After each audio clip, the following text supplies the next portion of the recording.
सिंध के जिला कश्मीर के इलाके गुड्डू की निजी अस्पताल में दौरान इलाज खातून दम तोड़ गई,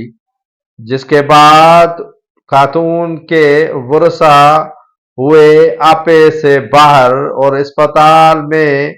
अमले को जदोकोब करने के बाद तोड़ फोड़ शुरू कर दी। निजी अस्पताल के शीशे तोड़े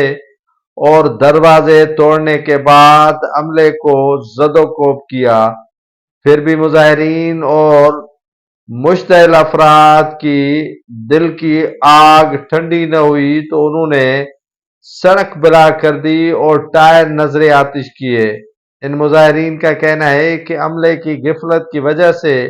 उनकी खातून दम तोड़ गई और जाँ बहक हो गई, जिसके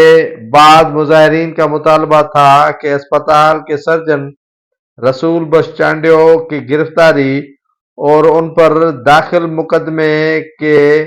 इंदराज तक वो एहतजाज जारी रखेंगे जब तक उनके खिलाफ मुकदमा